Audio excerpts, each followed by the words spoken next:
కానీ కాపుల అభివృద్ధి కానీ కాపు నాయకుల రాజకీయ భవిష్యత్తు అంతా కూడా తెలుగుదేశం పార్టీతోనే ముడిపడి ఉంది. తెలుగుదేశం పార్టీతోనే కాపుల అభివృద్ధి, సంక్షేమం, రాజకీయ నాయకుల భవిష్యత్తు ఉన్నటువంటి విషయాన్ని స్పష్టంగా ఈరోజు మనం చరిత్రలో మనం చూస్తూ ఉన్నాం. ఎందుకంటే ఆంధ్రప్రదేశ్ చరిత్రలో మొదటిసారిగా ఒక బలిజ బిడ్డ రత్న సభాపతి గారిని ఒక ఉప సభాపతిగా ఇవ్వడం కానీ, ఒక పసుపులేటి బ్రహ్మయ్య గారు కానీ, రామచంద్రయ్య గారు కానీ, ఒక పాలకొండ రాయుడు గారు కానీ, ఇలా ఎంతోమందికి రాజకీయంగా ఉన్నత భవిష్యత్తు కల్పించడమే కాదు, ఆదికేశవుల నాయుడు గారు, చదలవాడ కృష్ణమూర్తి గారు, అత్యున్నతమైనటువంటి తిరుమల తిరుపతి వెంకటేశ్వర స్వామి చైర్మన్గా ఇచ్చినటువంటి ఘనత కూడా తెలుగుదేశం పార్టీది. అటువంటి తెలుగుదేశం పార్టీయే ఆంధ్రప్రదేశ్ రాష్ట్రంలో కాపుల చిరకాల కోరికైనటువంటి కాపు రిజర్వేషన్ ఇచ్చింది తెలుగుదేశం పార్టీ. కాపు కార్పొరేషన్ ఏర్పాటు చేసింది తెలుగుదేశం పార్టీ. ఆ రకంగా మరి తెలుగుదేశం పార్టీ కాపుల అభ్యున్నతి కోసం పాటుపడతాయి. అందులో ముఖ్యంగా ఆ రిజర్వేషన్ విషయంలో మనందరం కూడా చూసాం. బ్రిటిష్ వారి కాలం నుంచి కూడా కాపులకి రిజర్వేషన్ ఉంటే ఆ రోజు వచ్చినటువంటి నీలం సంజీవ రెడ్డి గారు ఆ కాపు రిజర్వేషన్ని రద్దు చేసినటువంటి పరిస్థితి.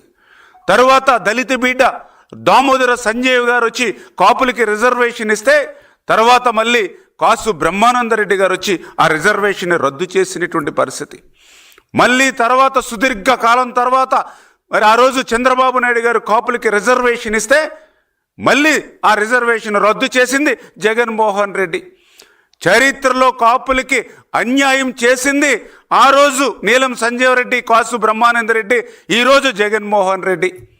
కాపులకి ఆంధ్రప్రదేశ్ రాష్ట్రంలో రిజర్వేషన్లో న్యాయం చేసింది ఆ రోజు దళిత బిడ్డ దామోదర సంజీవ్ గారు, ఈరోజు చంద్రబాబు నాయుడు గారు.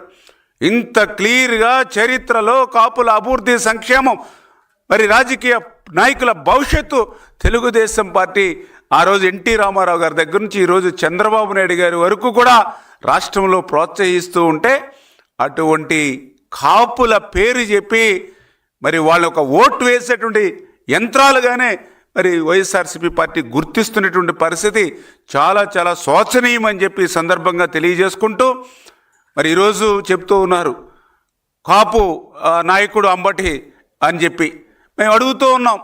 మరి ఆ రోజు కాపుల చిరకాల కోరికైనటువంటి కాపు రిజర్వేషన్ని అర్ధాంతరంగా ఒక జీవో ఇచ్చి ఆ రోజు జగన్మోహన్ రెడ్డి రద్దు చేస్తున్నప్పుడు ఈ అంబటి రాంబాబు గారి యొక్క నోరు ఎందుకు పెగలలేదు, ఎందుకు జగన్మోహన్ రెడ్డి గారిని మా రిజర్వేషన్లు రద్దు చేస్తున్నారని చెప్పి ఎందుకు ఆ రోజు ప్రశ్నించలేనిటువంటి పరిస్థితి.